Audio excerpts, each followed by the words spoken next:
Let's make some noise. Come on. Oh, thank you, Nick Foles. Yes, let's make some noise indeed. Welcome, one and all. Welcome back to the Final Word with MattyB. Here on the It's a Wrap Sports Network, the start of another broadcast week here on this fine network of shows that we do here in the sports world. That's right. Your final word in your Philadelphia sports day, or your Philadelphia sports weekend in this case. As you can see by the show title, it's your weekend, your dime. So everything is on the table tonight. Phillies, talk some Phantoms. They're making some noise there in the Calder Cup playoffs. Up now 2-1 on the Hershey Bears in the second round in the Atlantic Division semis as their march to the Calder Cup continues. We could talk some Eagles. The draft is over.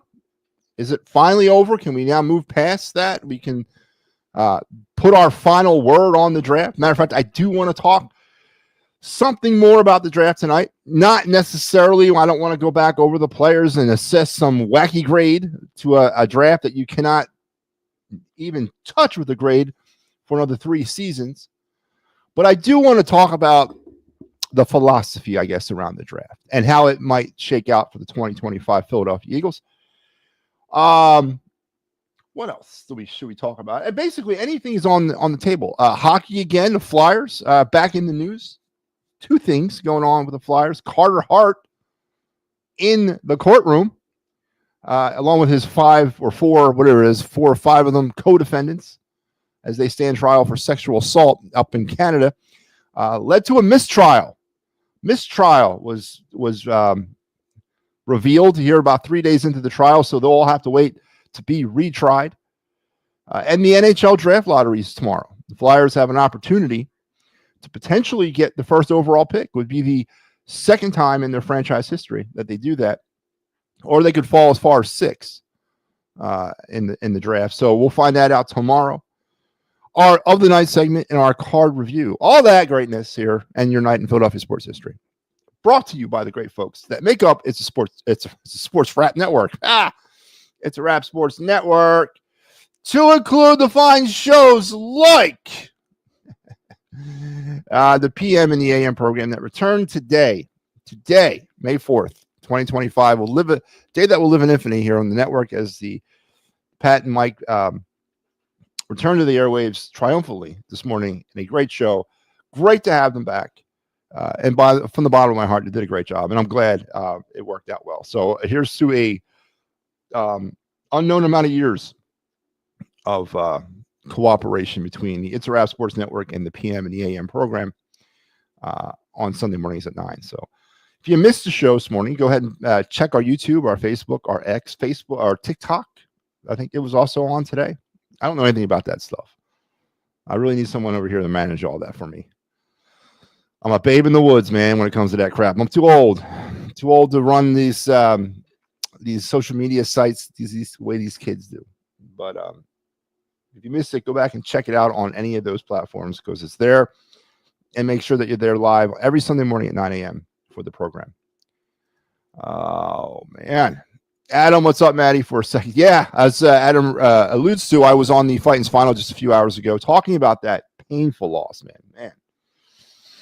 One of those losses that you just got to take stock of your life, man. You got to take stock of your life. You also got to take stock of your baseball team. Is this baseball team equipped to win a world championship based off of a game like that today? And, we'll continue that conversation, obviously, if everybody wants to. And Adam, I got your Facebook message, and I will respond to it now. So if you guys remember last week on the program, Adam showed me a football card that he had gotten, where he had an 86 Reggie White wax card, a rookie, wearing 91, by the way. He's wearing 91. And he asked me how much I think it was.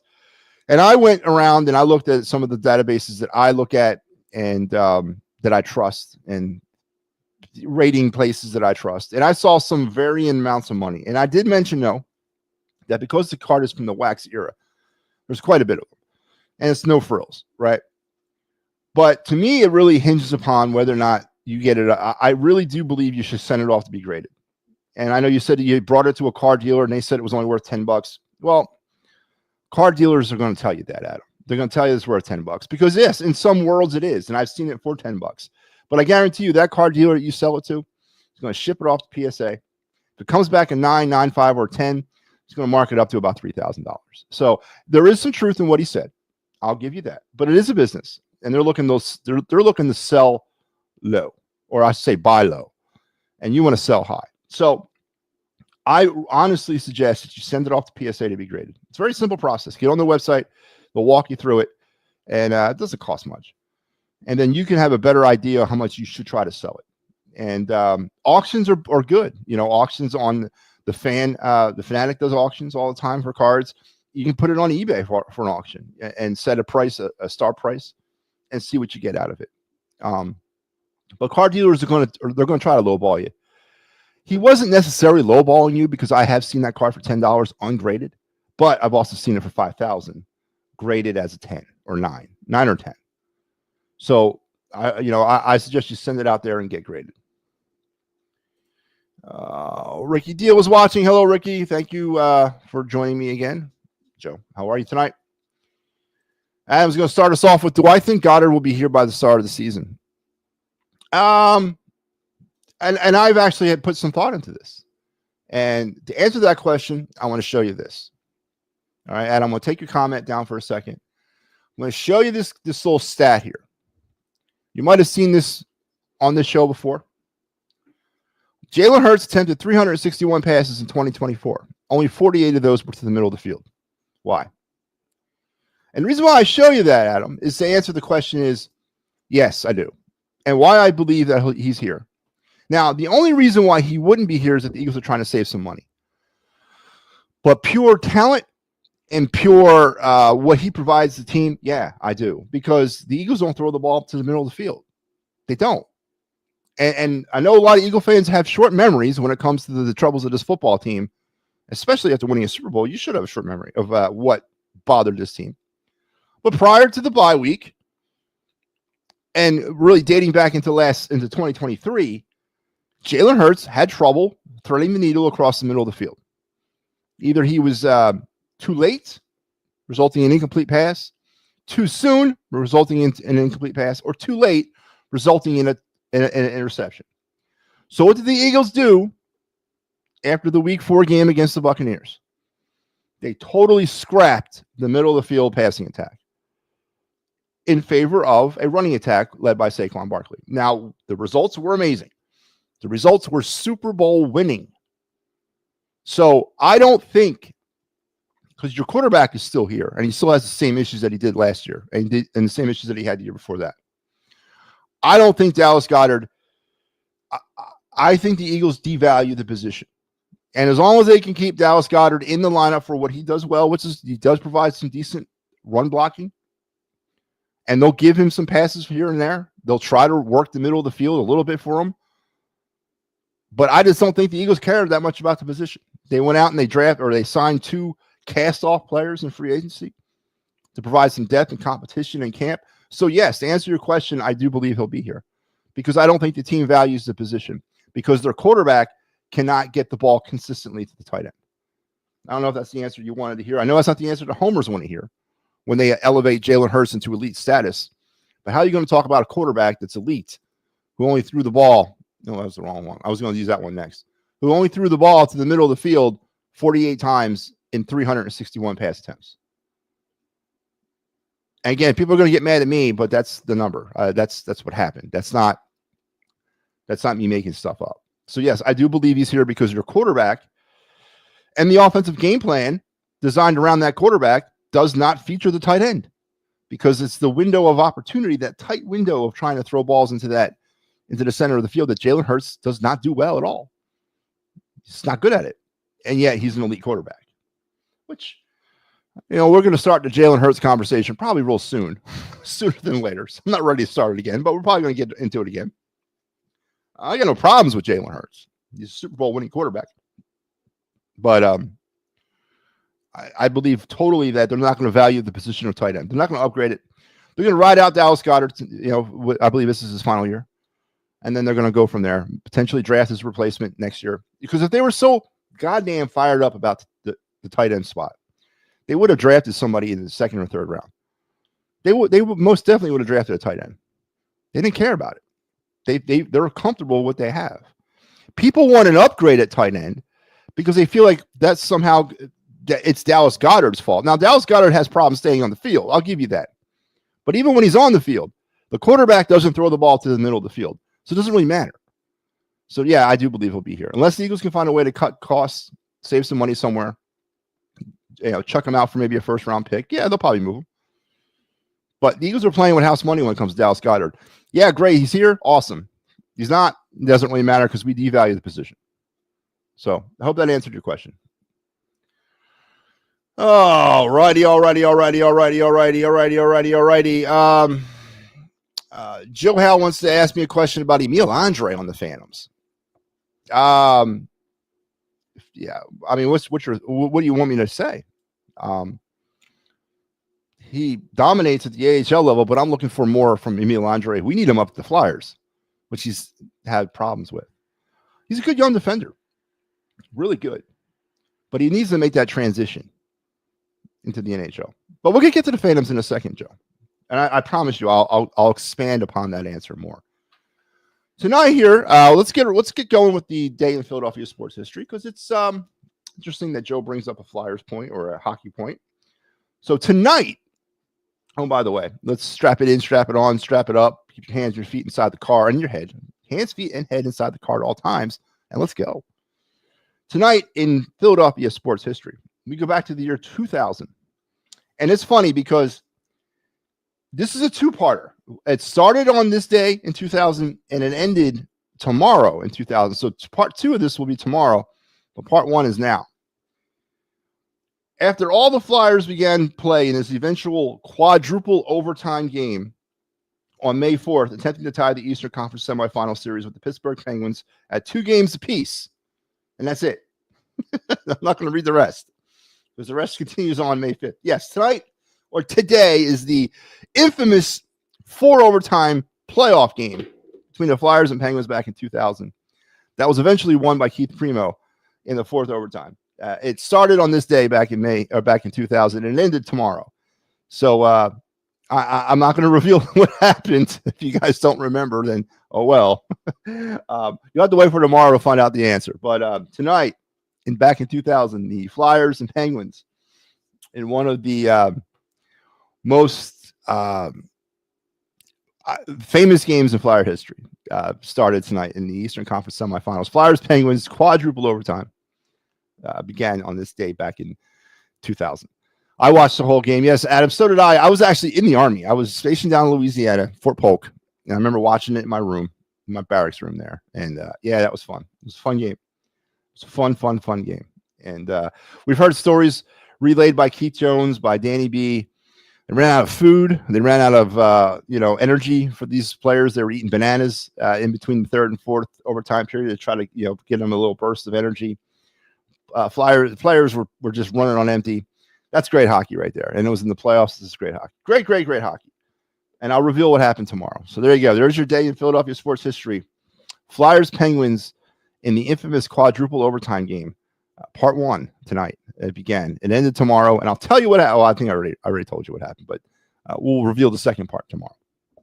All right. So Joe Hal mentioned Emil Andre playing for the Phantoms. Phantoms, for those of you that are not following this, you really should. The Flyers AAA, let's call them what they are. They're AAA affiliate, the AHL affiliate, Lehigh Valley Phantoms are in the second round of the Calder Cup playoffs. Let me put this up here for you guys so you guys can get a kind of an idea of what's going on, how they run things in the AHL. So here you go. So this is the bracket for the playoffs and for the Calder Cup. That's what they're running for here in the AHL. The Flyers are in the second round against the Hershey Bears, and it's the divisional semifinals. So the Flyers play in the Atlantic Division, and there's 4 divisions, 2 conferences. And what they do is they break it up by divisions and by conference, and there's 2 rounds or 3 rounds to play before you get to the conference finals. And the Flyers are in the second round. They're playing the Hershey Bears, who are the defending Calder Cup champions from last year. They're also the AHL affiliate of the Capitals. The Phantoms won today 4-2 in a great game. If you didn't get a chance to watch it, you really should be tuning into this stuff. It's real fun. It's very fun. And they are on their way. Potentially, it's the best of 5. They're up now 2-1. They could win it tomorrow, I believe, is game 4. They could win the series and then wait for the winner of the Charlotte Providence series for the division finals. Now, with all the problems the Flyers are having and have had, right, there is some positives to be taken from these playoffs, because the Phantoms heading into these playoffs, they got into the playoffs. They were a solid team all throughout the season. They were maybe like third place team in their division throughout the most of the season. But at the end of the year, they got reinforced by players from Major Junior Hockey that the Flyers had drafted that finally made the transition to pro. Chetlachenko returned, Alex Chernik, Alex Bump, Carson Bjornsson. God, I know I'm missing something. Ty Murchison. There's probably a couple other players that I'm missing that made the transition over from either Major Junior Hockey to NCAA hockey to the Phantoms, and they were assigned to the Phantoms. And right now they're playing in these playoffs, and they seem to be the kind of tipping point to put the Phantoms over the top in terms of being a real dominant team down there. And it's really fun hockey to watch. And of course, it's a window into the future. It's seeing that potentially, after years and years of bad drafting, the Flyers might have actually gotten it right over the last 5 years. And now there's some players that are about to make their imprint on the National Hockey League. And that's kind of how you have to look at all this. When it comes to any kind of minor league or affiliate team, yeah, it's nice for them to win. But the bottom line is you're there to develop players, and you want to see players develop and move on to the next round. And that leads me to Joe Hale's question about Emil Andre. He was kind of given an opportunity multiple times this season to take that step. And on every single one of those opportunities, with the exception of one, when he first came up, I think he came up like 3 different times last year. His first time up, he was really solid, offensively and defensively. But then he hit a wall. He hit a wall, and players figured him out. Players understood his tendencies, and he was taken to school multiple times and was up and down like a yo-yo all season long. The Flyers defense is probably one of the, obviously it's the second, it's a number one need, but because the center position is so bad in this team, it's the number 2 need to this franchise. But we need players like Emil Andre, Igor Zamula. Players like that need to take that step, drastically need to take that step, because Oliver Bonk, he's not ready yet. He's going to be a couple years in the making. So we need someone to fill the void now. Jamie Drysdale, another one of those types of players, a little bit more advanced than, say, Emil Andre. But I would like to see Emil Andre be part of the Flyers defensive core next year on a full-time basis.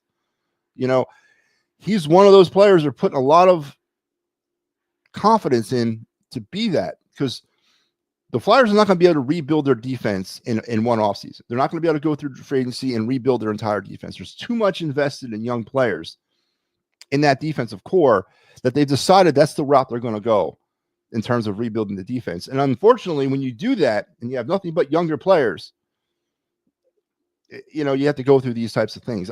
I like Emil Andre. He's got a great upside. He's got a high motor. He's got a nose for defense. He's probably got more defensive defenseman in him than offensive defenseman, which is okay. I'm okay with that. But he can score, and he is an offensive threat. Is he a power play quarterback right now? No. Could he be? Yeah, I guess he could. But right now, he hasn't shown that ability. Defensively, down in the AHL, he's locked down. In the NHL, he was taken to school because there's such a shift and such a difference between the talent levels of the leagues. But he's one of those players, along with Cam York, along with Igor Zamula, and along with Jamie Drysdale, that you got to kind of lump all into the same boat and be like, we need you guys to start to kind of pick this up and transition into full-time NHLers. And unfortunately, because one of the Flyers players that I cannot absolutely stand, who I think is actually stealing money from the team, is Travis Sanheim. I've never been on board with the Travis Sanheim hype. I don't see it. I have never seen it. But he did what he had to do, got a big contract, and now he's holding the Flyers hostage because they can't get rid of Sanheim right now because there's nothing else behind him. So Sanheim, who's not that good, maybe he's a third-line defensive pairing on a Stanley Cup champion team, but on this team, he's a 1. He's got the Flyers by the balls because they have nothing else to do here because no one else is stepping up to take that job from him. So I need players like Igor Zamula or Emil Andre to step it up and take it to that next level. So I hope that answered your question. I'm on board with him. I mean, I think he's got talent. Does he have NHL staying talent, though, is the question, Joe Hale. And how much did John Tortorella stifle his development? You know, we'll find out that question out for all these players here over the next few months and then into the next season. So NHL lottery tomorrow. Tomorrow we find out where the Flyers will be selecting in the first round. Is it 1 through 4, which has the potential to land them a day one NHL contributor, one of either Matt Schaefer, Mike and Misa, James Haggins, or Roger McQueen? Or is it 5 or 6 where might be a little bit more of a reach to get a day oneer? But there's 4 bona fide day one NHL contributors in this draft, and they probably will go as the top 4 picks. And do the Flyers net one of those? And I am praying to God. Obviously, number 1 overall would be great, but if we have a position, did I mention Schaefer too? Matthew Schaefer? Yeah, Matthew Schaefer. They are in that 1 through 4 range where they can get one of those 4. I know there's a lot of talk about Matthew Schaefer being the best talent overall in this draft. He's a defenseman. And yes, there's a need. But please, Danny B, don't skip over center again. There's 3 lockdown centers in this draft. Haggins, Misa, and McQueen. That could change the fortunes of your franchise. Don't take Schaefer over those guys. I understand Matthew Schaefer is a he's generational in the terms of the defenseman goes. He's overall probably the best player. He's a left-handed defenseman too. If he was a right-handed defenseman, maybe you could talk me into it, but I'm just not buying into that. They got to get a center. We desperately need some centers on this team. So I hope the Flyers fall into that number 1 through 4 range and take one of those centermen. And we will be covering the NHL draft in some way or form here on It's a Wrap. I haven't quite figured all that out yet, but that's what our plans are. But hope that answered your question, Joe. And with the NHL draft lottery happening, we are going to have some fun. Jetlachenko continues to do good things with the Phantoms. He does. He's an assist machine. But can he do it with the Flyers? I believe the Flyers get the 3rd and the 20th pick. Well, they have a 3rd first-round pick if Edmonton doesn't defer. Don't forget, the Flyers have 3 first-round picks potentially in this draft. They got their own, Colorado's, and Edmonton's. Now, Edmonton's a conditional. So Edmonton can say, no, we're taking ours, and you guys have to wait till next season. But there's potential that they'll get 3 first-round draft picks in this draft. But yes, the most coveted one is their own, which is potentially a top 4. And we'll find out tomorrow where it might be. And then the last hockey point was brought up. I saw this on the news, or I saw this on the internet the other day. Carter Hart is not been found not guilty. All right, let's just clear that up. The trial's not over, but his trial has been declared a mistrial. So they got to retry him and the rest of the defendants in the case. So that's interesting, man. The trial began on the 22nd, and they've already gone to mistrial. They never even got to deliberations. It was I think the opening statements from the prosecution, they called like 2 witnesses, and then they stopped the proceedings. The judge spoke to the lawyers involved and then declared a mistrial. So I don't know nothing about the law, especially don't know nothing about the law in Canada, but that's very interesting that they mistrialed it about like 10 days or not even like 5 days in. So Carter Hart and the rest of the defendants are going to have to await a new trial in their sexual assault case. For those that are thinking that somehow Carter Hart could return to Philadelphia next year, unless they get the trial over with, that's not going to happen because he has not been found innocent. He has not been found guilty. He's been found mistrialed. So they have to get another trial. So there you go. Do the Flyers still own rights to Carter Hart? They absolutely 100% do not own the rights to Carter Hart. Carter Hart was a restricted free agent last year, and the Flyers had to July 1st, 2024 to put a claim in for him or give him an offer, submit an offer to him or to the league. They failed to do that for obvious reasons. And then At that time, he became an unrestricted free agent. So the Flyers passed up on their rights to him. So when Carter Hart, if he does ever return to the National Hockey League, he can do it under his own accord with whomever he wants for whatever length of contract he wants. So the Flyers, they balked on his final year of RFA eligibility, and they did not submit an offer allowing him to become an unrestricted free agent, which he is right now. So no, they do not own the rights to Carter Hart anymore, which, again, just another pile of coal to lump on the whole thing. You know, I mean, that was something we definitely didn't need to have to deal with, trying to find a goalie. But what are you going to do? It is what it is. So there's my hockey points. And that little segment on the program was brought to you by the folks over at the Attacking Third. Anything Union related, anything MLS related, they have you covered.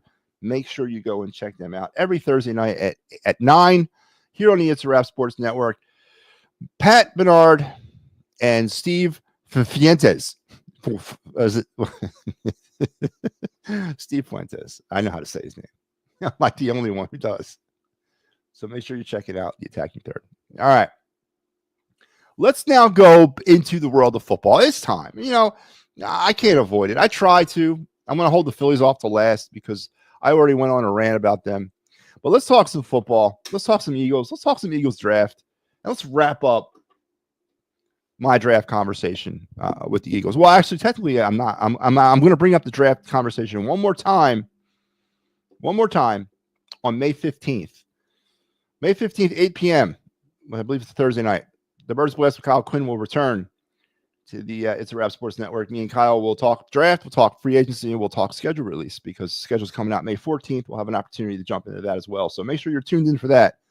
May 15th, 8 p.m., the Birds Blast with Kyle Quinn returns to the It's a Wrap Sports Network for season 6. 6 years of me and Kyle doing that together. It's pretty good. But let's talk more about the Eagles draft. Let me put my cherry on top for you guys on this one. All right. So it's official. The Phantoms' this game is Thursday. God damn, they got like the next 5 days off. Hey, whatever. I've heard it from everybody. I've heard it from the homers. I've heard it from the rationals. I've heard it from the non-Eagle fans. I've heard it from just borderline Eagle fans. I've heard these disgusting, I don't know, disgusting ain't the word. These delusional, there you go, that's a good word. Delusional assessments of the draft. Howie Roseman gets an A, gets a B, gets a C, gets a D, gets an E, gets an F. And I every time I listen to people try to place a grade upon, and why can't we give him a number grade? Why do we got to give him a letter grade? I'm a numbers grade kind of guy. You know, let's give him a 90, an 80, or 70. Let's do that, or 100.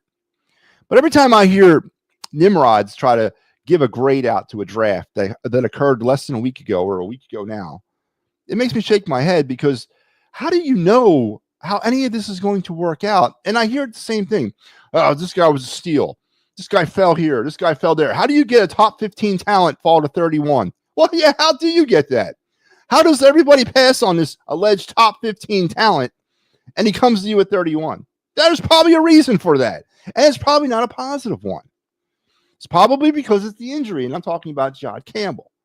Now, I'm not saying he's not going to grade out and he's not going to eventually be a great linebacker. I'm not saying that. But don't say that Howie Roseman, with some stroke of genius, was able to pluck out a diamond when everybody else passed on the guy. Everybody. All right. Again, I'm not. And again, maybe he would. Maybe he did. Maybe he will be, and all that. But that's great. But let's judge things on the surface first. All right. Obviously, every team in the league except for the Eagles or the Chiefs, because the Chiefs never had a chance to pick him, had an issue with this guy for whatever reason, and maybe they didn't want maybe they didn't want linebackers. Okay. So you can't make an assessment about the player. You can make an assessment about the position of need, about taking a kid that could, fill in a position. But throughout this draft, I heard this round after round, player after player. This guy's a depth guy. This guy's a depth guy. That guy's a depth guy. Oh, the Eagles just need some depth guys here. What are you talking about? The Philadelphia Eagle defense. And again, this goes to the the homoslavic homers out there, man. What are you talking about? All the Eagles need is depth. What are you talking about? Did you not just go through the same free agency period that I did? Did you not see these players say goodbye to Philadelphia?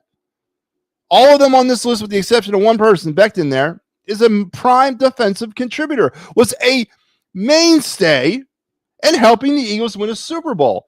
And you're telling me that all the Eagles need to do on defense is replace these guys with depth people? What the hell are you talking about? They already had the depth people here before these guys left. So now you're replacing unknowns with unknowns. So that's the first thing I want to clear off the table. Stop it with this cult-like affection and attention to this general manager. I think you made a terrible mistake by letting these defensive players go. All of them. Again, we have very short memories in this town. How important was the defense for the Eagles to win the Super Bowl? On a scale of 1 to 10, 1 being the lowest, 10 being the highest, I say it was 25. I'm telling you, without the way the Eagle defense played in 2024, this team doesn't win a Super Bowl, regardless of what Saquon Barkley did. They don't win the Super Bowl. Here's a couple numbers for you to chew on about the Eagle defense in 2024. Entering into week 10 of this season against the Cowboys, the Eagle defense had forced 7 turnovers all year long. All year long. By the time we got to week 18, the end of the season, the team had forced 39 turnovers. I'm sorry, not 39. Yeah, 39. Are you insane? They went from 7 to 39. Everybody forgets that. They forced 13 turnovers in the playoffs. Everybody seems to forget the importance of the defense as it came to winning the Super Bowl. It is the number one reason this team won. Not Jalen Hurts, not even Saquon Barkley. It was the play of the defense. It was the play of these players specifically, and Jalen Carter. Now, I'm not a Slay guy. Never has been. Never will be. I'm not a CJ, DJ, BJ guy. Not an Isaiah Rodgers guy. Not a Milton Williams guy. The list goes on and on and on. I was kind of a Josh Sweat guy. I like Josh Sweat. But I cannot deny what they accomplished here. Yes, Zach Bond, part of that. Cooper DeJean, Quinyon Mitchell, Jalen Carter, Brandon Graham, all part of, by the way, Brandon Graham's gone too. All part of that. But you've taken away, you've gutted the defense of 6 solid contributors. And you've replaced them with cast-off free agents, previous draft picks, and new draft picks. And you have the audacity as Eagle fans to say all you needed to do was add depth there? What about the contributors? You're relying on a bunch of players that you have no idea, and I don't just mean this year's draft class, but you're relying on the Keely Ringos, the Sidney Browns of the world, the Eli Rickses of the world, to step up? Well, they weren't stepping up before. Vic Fangio always said the player earns the time they'll play. And they're going to step up now? Magically, they're going to step up to the plate because it's their time? And you replace them, you backfill them with a bunch of Class B free agents and a bunch of unknown draft picks. And you're going to sit here and try to sell the fact that the Eagles only needed to add depth? What the hell are you smoking, man? I don't get the I don't get the blindness. I don't get the fact that they can't see this, right? So I'm not going to sit here. Now, to Howie's credit, he drafted as position of need, which was all defense. They need a lot in defense. Now, whether these players are going to translate into anything on the NFL football field, we'll have to wait and see. But to sit here and try to say, oh, Howie got an A, you got a B, you got a C, you can't do that. It's ridiculous. Because we said the same thing. We say the same thing year after year after year. Howie always kills the draft every year. Have you ever noticed that too? When was the last homer that came out and said, you know what? Nah, Howie got a B. Or no, you got not a B. You got a C minus. I don't like this draft. No homer has the balls to say it. They feel that they're going to threaten their status on the island or whatever. But they won't come out and say that. I will. I don't know what Howie got in this draft. I know what he got in the 2022 draft because we graded that one already. Because it's been 3 years. So I can't sit here and I can't take it anymore. I can't take this blind love, this blind loyalty. The Eagle defense took a significant hit. And can they replace it with a bunch of draft picks that were already here? Class B free agents and new draft picks. I know everyone's hoping they can. But can they really? And what is the loss of those 6 players? How does that affect Quinyon Mitchell, Cooper DeJean, Jalen Carter, and Zach Bond? Now, we're going to find that out too. We're going to find out just how good Quinyon Mitchell really is and how good Cooper DeJean really is without Darius Slay and CJ, GJ, BJ back there. How good were they because of their own talent, or how good were they because they had those players playing alongside of them? How good? Quinyon's going to get matched up with the 1. Cooper DeJean's going to get a little bit more attention thrown his way because he's going to occupy more space out there. How good are these players in year 2 without their safety nets? That's got to be a concern too. Zach Bond, another one. Zach Bond came out of nowhere. How good is he going to be without the pressure up front of the Milton Williams, of the Josh Sweats in the world? How good is he going to be? Does he take a step backwards? So this could have a domino effect in the wrong way for the Philadelphia Eagles. And I'm telling you, just a slight step down from last year, from that defense that forced, 7 turnovers going into week 10. At the end of the season, they had 39 turnovers. I don't, that's amazing. It's absolutely amazing. How much, if they step down just one little level, does that mean they don't win a Super Bowl? I think it does, because I don't think your offense is good enough to get you there. And we've seen that. Because once again, you're going to rely on Saquon Barkley to try to run his way to another 2,500-yard season. Is that even feasible to think of? So how good did the Eagles really do? And this nonsense about all they needed was depth. What are you talking about? They lost 6 main contributors off the defense. They need contributors. They replaced the contributors with the depth they already had. You don't depth after depth after depth. Who's the contributor?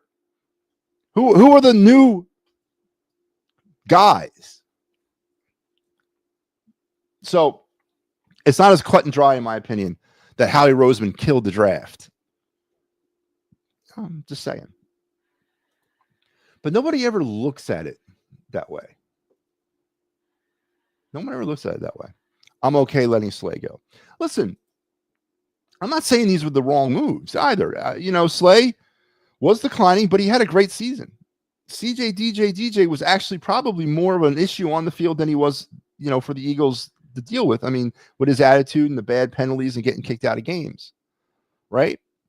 I'm not saying they're the wrong moves, but were they replaced with the right people? And I've said that from day one of free agency are these the moves that a defending Super Bowl champion looking to run a dynasty makes?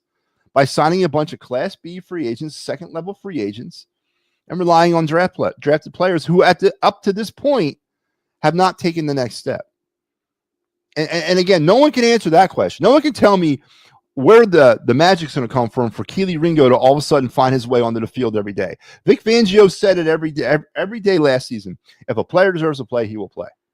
So obviously, Keely Ringo did not deserve to play that much last year. So where's that magic coming from this season? Where's it coming from?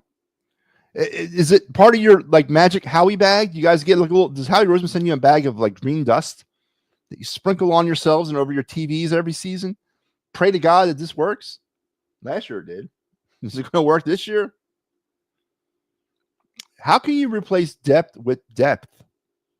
Where is the contributors of 2025? Now, you can throw back in my face that the Zach Bonds of the world, they weren't known at this point last year either. True that. Darius Slay was known. CJ was known. Milton Williams was known. Josh Sweat was known. They knew what they had in these guys. Brandon Graham was obviously known. Okay? Yeah, I mean, let's face it. we kind of knew that. So there's a lot more uncertainty with this Eagle defense heading into the season that a lot of people want to admit to. And I'm telling you, they take one little step down from what they were last year. That to me means no Super Bowl. When Slay was out of a couple of games last year, Mitchell held his own. He did, but can Mitchell hold his own throughout the course of a season without CJGJ there? It's all relative. And can Quinyon Mitchell hold his own with a lack of a pass rush or a different type of pass rush that we don't yet know what's going to be without Milton Williams, Josh Sweat, Brandon Graham, without them there? I'm just saying, I'm not telling you that it can't work. That's not the point of this. The point of this is to sit here and say and crown Howie Roseman the god of all because of this draft and say he killed it. And this free agency period, this whole offseason, to say that he had a great offseason because he added depth. Is that really what this team needed? Or was it to retain some of these players that got him there? And I'm not saying that Howie's taking a chance this year. He's rolling the dice like he does every year. And he's praying to God it works. And that's what he's doing. He's cutting costs, trying to save some money because you got big contracts coming up. And he's trying to say, and he's rolling the dice. But and it's okay. That's fine. That's what he wants to do. Great. But stop crowning him the god of all and saying he killed things when you with your own two eyes can see that these moves are, there's a little uncertainty here. Too much uncertainty for a defending Super Bowl champion, in my opinion. That's all I'm trying to say. I'm not saying that it won't work. I'm just saying, is this the best option that they should have taken? And if it doesn't work, and this team does not perform, they can't somehow force, I don't even know, like what, 32 turnovers in 9 weeks. They can't do that. Do they win a Super Bowl? Because I'm telling you, the turnovers in the postseason, the 13 that created in the postseason, what was it? 13 turnovers in the postseason, and they all came at critical times. The Super Bowl, NFC Championship game, that sack of Stafford in the snow, the fumble of Eckler in the snow. These were all critical turnovers that the team used to win last postseason. If those turnovers are not there in 2025, they're not winning. And I think people are devaluing or they've forgotten how important those turnovers were. And can the Eagles replicate that in 2025? Biggest question that I have that nobody's talking about because you're fixated on Jalen Hurts, Dallas Goedert, and the offense. Nobody wants to give the defense the credit that they deserve. They are the true reasons why the Eagles won the Super Bowl. You take away their contributions, they don't win. You take away Jalen Hurts' contributions, they probably still win a Super Bowl. Take away Saquon Barkley's contributions, maybe they don't win either. But you definitely take away the defense's contributions, they don't win the Super Bowl. But nobody is talking about that. Nobody's giving them the respect that they deserve, and no one's paying attention to that. And they think that losing all these players, and I know it's going to be a epilogue at the end of the year if it doesn't work. We're going to look back at this and say, well, maybe Howie wasn't right about letting all these players go. That's going to be the major talking point at the end of next season if it goes wrong, is about how they let the defense get gutted. And then they can't do that again. just open your eyes to the fact that this defense underwent significant change this offseason. How significant that change will be, we'll see. We'll see in the coming year. But to sit here and crown Howie Roseman the god of all because of a draft in 2025 and a free agency period where all he did was grab Class B free agents and let a lot of good people go, it's just foolish. It's just absolutely foolish. I think Howie listened to Vic Fangio in this year's draft. He listened to Vic Fangio in last year's draft too, Joe. And again, as I'm saying, I'm not telling you it won't work. And I'm not saying that it couldn't work. I'm just telling you that it could not work. And all this uncertainty, Eagle fans got their head in the sand about it, man. There's a bunch of uncertainty around this defense. Everyone wants to walk around like they know what they can tell you what Jihad Campbell's going to be in the NFL. You have no idea what the kid's going to be in the NFL. Nobody does. Not even Vic Fangio. He projects, so what do you think he might be? He looks like he may be good, but no one knows. And all these Eagle fans walking around like they know what the hell they're talking about. No, they don't. They're trying to keep themselves nice and even keeled, keep their head up there. You know, we're going to be fine. We're going to make excuses. That's right. Keep the Excuse Emporium graphic. Going to make excuses here, and we're going to be fine. I don't know if it's that cut and dry. I truly don't. And I hope it is. I hope it is to the Flyers, to the Eagles and the Eagle fans. I truly do. So there you go. And that, to the folks on the show tonight, was brought to you by, there you go, the Birds Blast with Kyle Quinn, the quintessential Eagle pregame entertainment every Thursday, Friday, or Saturday, depending on when we can do it throughout the Eagle season. Me and Kyle will review the previous game and break down the upcoming game. We've been doing it for 5 years. This is season 6. And season 6 will unofficially debut on May 15th at 8 p.m. when we will talk free agency, the draft, and the schedule release. That's right. The schedule is officially coming out on May 15th, and we'll finally be able to put a date time grid next to this, as the Eagles will, we already know their home and away opponents. And now we'll find out when exactly these games will be on May 15th or 14th. Sorry. Look at that road schedule. That's a bear, man. Woo. Woo. Yeah. Well, I don't think many people are talking about that either. Kansas City, Buffalo, Green Bay, Minnesota, LA, and Tampa on the road. Home against Detroit, the Raiders, the Broncos, the Bears, and the Rams. And then, of course, the NFC East. Wow, look at that road schedule, man. I hope it's all back-to-back, man. I hope it was like a couple years ago. I hope it's like Kansas City. It's Kansas City on the road, Buffalo on the road, Detroit at home, Green Bay on the road, Minnesota on the road, the Raiders at home. I think it's something like that.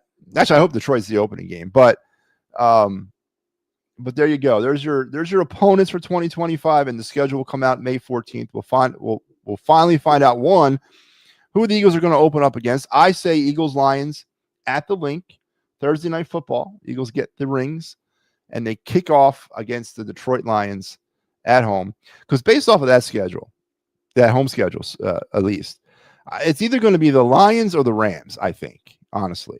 I think it's going to be the Lions or the Rams. They're not going to do AFC, and it won't be an NFC East team. It's going to be the Lions or the Rams, and no one wants to see the Bears. So either the Lions or the Rams are my candidates for the Eagles to kick off the season against at home on that first Thursday night game. But that road schedule is going to be a bitch, man. Yeah, and they better be ready for it. They really better be ready. And again, no one's talking about that either. So May 14th is when the schedule comes out. Can't wait. I saw Campbell play in high school. He was decent, but it's a different system, and it's a different time of the kid's life too.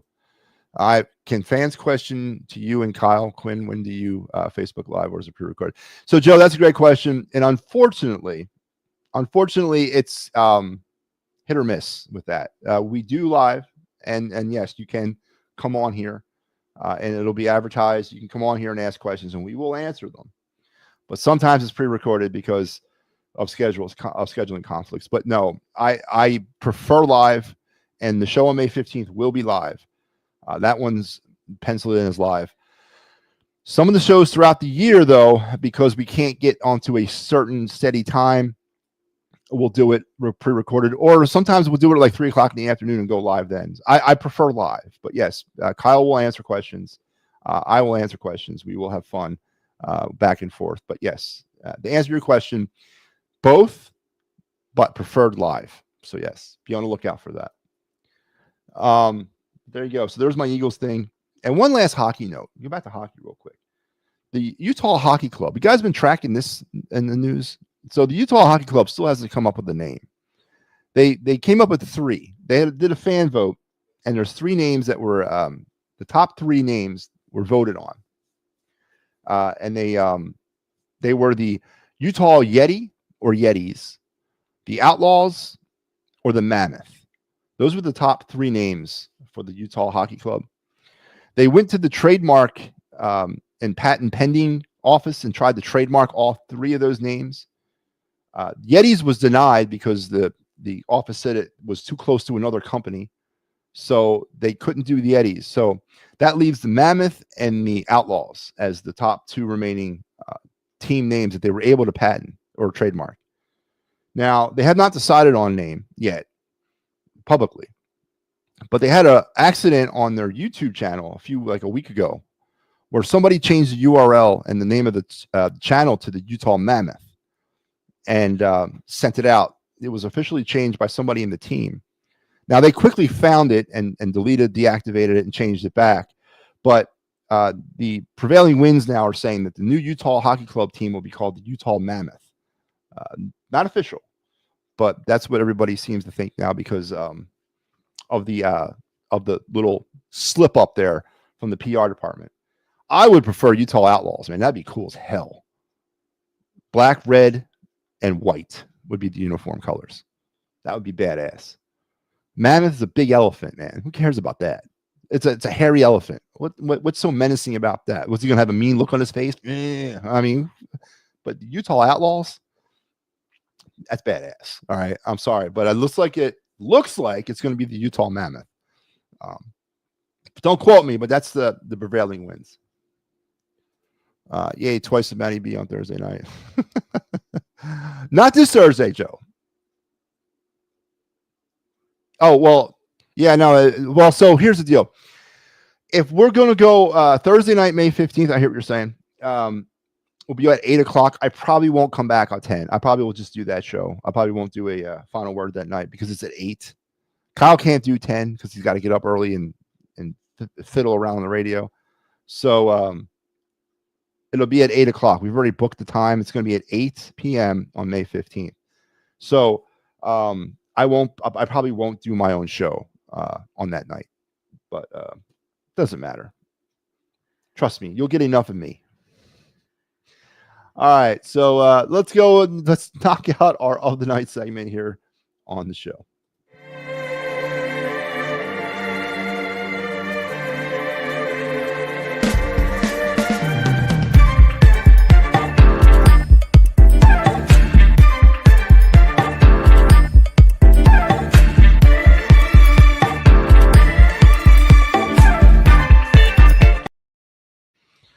All righty then, the other night segment of you can read so you can see what this is. It's we break down a player. We talk about a Flyer draft pick or a Flyer prospect, a Phillies prospect, Flyer draft target, a Phillies draft target. We talk about all those great things. And tonight we're back in baseball with the resurgence, or I shouldn't say resurgence, but the surgence. Is that a word? Surgence? Of the AAA affiliate of the Phillies, the Iron Pigs, and certain players that are playing on that team. It's and I went on about a 10-minute rant earlier about this, and I'm probably going to resume the rant here in a minute, and then when we finish up with the Phillies. But there's certain players down there that are really kind of banging the drum to come up to the major leagues, and I don't know how much longer they can ignore that call. And the other part of that is I don't know if Dave Dombrowski is going to get nervous and jumpy and make a stupid trade involving one of these players. But something's got to give either way at some point because the Iron Pigs are having a great year, and there's nothing that says you got to move these players up. Now, you can leave them down in the minor leagues all you want, but, I mean, come on, man. It's getting so painfully obvious that some of these kids don't belong in AAA anymore. They belong at least an option or a chance at the majors.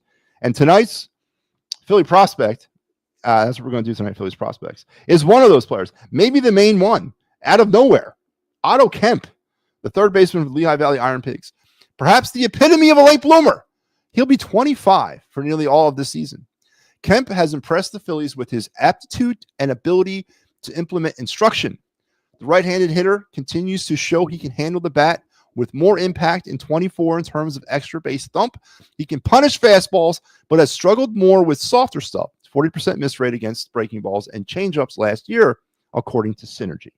Now, so far in this season, Otto Kemp is straight up knocking the cover off the baseball. Another big day today, almost hit for the cycle, came a double short of the cycle. He was featured on our Down on the Phillies Farm report as the player of the week. I think he had 13 RBIs in the last 5 games. And this is nothing new for this year. Otto Kemp was on my radar last year. He started making a name for himself early on in last season with the Iron Pigs. And he's continuing that rally through this year.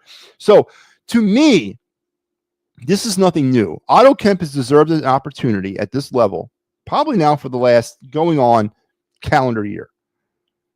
You can make a debate for that. Based on what he did last season, which he had a very promising 2024. And he's come off a red hot start in 2025. Otto Kemp needs to be given an opportunity with the Phillies. And I echoed it on the Fightins final, and I'll say it here. How worse can it be? How worse can he do versus what Alec Bohm is doing? Now we can go in and as we move through these prospects, of course, we're going to hit on some sore subjects. I believe we've already gone through Justin Crawford, and I think we did Gabriel Racones Jr. I think we did already all those players, Andrew Painter, Mick Abel. But there's more players coming up that we're going to talk about that are going to evoke why not from me at this point, because Otto Kemp is one of those players. When does he get a chance to perform at this level? And God forbid they trade him. So tonight's Phillies prospect is red hot hitting third baseman from the Lehigh Valley Iron Pigs, Mr. Otto Kemp. And there you go. All right, so let's finish things up. Joe says it's in 2 weeks. Yes, Joe. 2 weeks will be the show.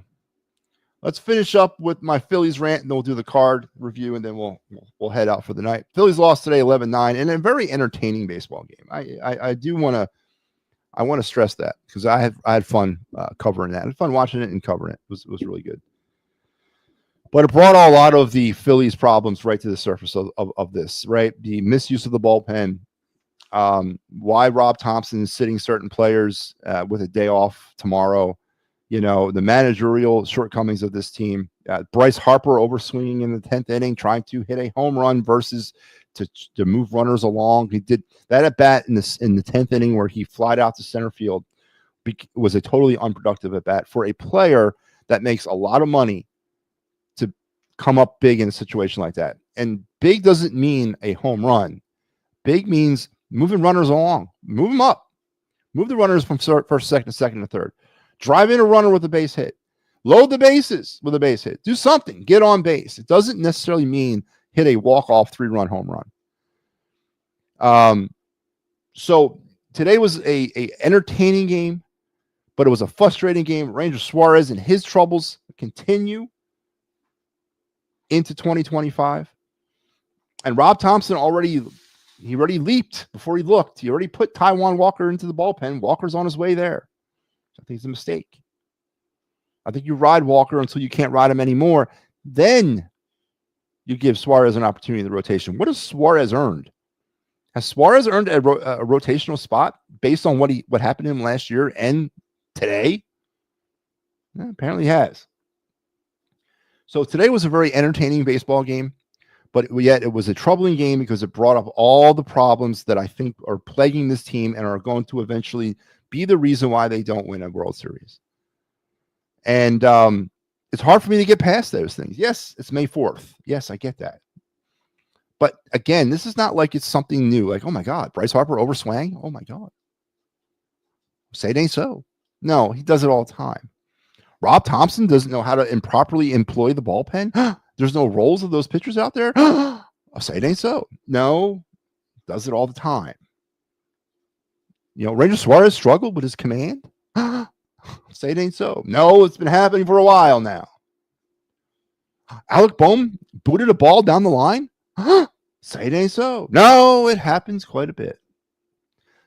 That's the problem with today's game for me. That's why I'm so hot about it or heated about this game. It's because it's the same things every game. It's the same deficiency of this team every game, but nothing ever seems to get done about it. And that's managing, that's philosophies, that's lack of accountability. It all falls on Rob Thompson, in my opinion. It all completely falls squarely on Rob Thompson's shoulders. He's just not a good manager, and he's not the manager that's going to take this team to a World Series championship. It's not. And it's sad for me to sit here on May 4th and say that because, well, I was saying that back in February, but I really, truly believe that something's got to give. Good series overall, productive series overall. They took 2 out of 3. Get out on the road now, get away from this nasty weather. And hopefully they can find a way to win some games in Tampa and Cleveland. And I really wish them well. I really do. And of course, we got them covered here on the It's Rap Sports Network. Here's your Fighting's final schedule again for the week. Steve Fuentes on Tuesday, Mike Lauer on Wednesday, and yours truly on Thursday for the Rays series. And then we'll get into Cleveland on the weekend and then come back against, I think it's St. Louis. So, frustrating game, a fun game, an exciting game, a baseball game, right? That's what today was. It was a fun baseball game. It was what everything that's good and bad and frantic about the sport of baseball was all in those 9 innings today at Citizen Bank Park. And we'll have a day off tomorrow to contemplate it one more day and then turn the page on Tuesday night for the Phillies and the Rays. Drew Rasmussen versus Zach Wheeler, by the way. Is Painter's game on Thursday going to be on the web? Do you know? I don't know if it's going to be on the web, but I do know it'll be on the MLB app if you have that. If you don't, Joe, I highly recommend you get it. You can watch every out-of-market game, majors and minors. Let me rephrase that. Major league and minor league. You can watch every game. And now some of the minor league games don't have feeds sometimes, but most of them do. And most games you can sit there and you can tune in to an Iron Pigs game. Tune in to a Threshers game. A Blue Claws game. So that's how I watch my baseball. I watch it on the MLB app. It's like, I don't know, like $30 a month or something like that. But look into it. Especially now, be careful because the MLB app gives you all out of market MLB games too. But like on opening day this year, the app crashed. Ooh, man, that was bad. Crashed, and I missed like the first 3 innings of the Phillies game because I was out of market at the time, and I was pissed. But they fixed it. But still, opening day and the MLB app crashed. Come on, man.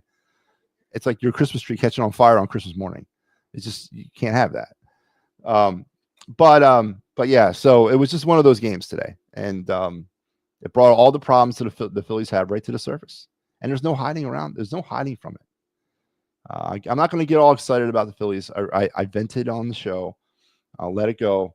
But just a very uninspiring win, and a win and an uninspiring loss, and a loss has become too familiar. A type of loss has become too familiar with this team over the last few years. And it's frustrating. Let's do the card review.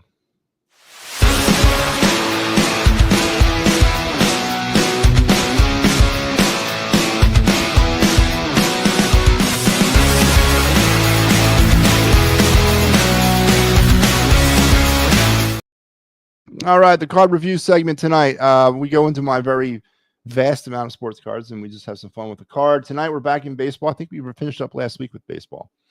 We're back with baseball, and we're back with a player that was a conundrum for me growing up as a kid. He played out in the West, I think with Seattle for most of his career when I was a kid, but he was one of those really good really good players. Now, his career, not quite Hall of Fame level, but not like scrub level. He was kind of right. He was one of those many players that kind of fell in the middle. But during my childhood, he was one of the best players of his position. And I speak of course, MLB Network's analyst, Mr. Howard Reynolds, and his 1993 Pinnacle card. Yes, 1993 Pinnacle card, Howard Reynolds, when he was with the San Diego Padres. Now, I mentioned he broke into the MLB out west, mainly with Seattle. His heyday was with the Mariners from 83 to 92. Played 1 year in Baltimore, 93, and then that was his little run in San Diego, and then 1 year with California in 94. He didn't actually make it out of spring training with San Diego that year, but he posed for this picture. This card, about $4, $5. Not a bad card. I mean, for a Howard Reynolds 93 pinnacle, $4, I'll take that, man.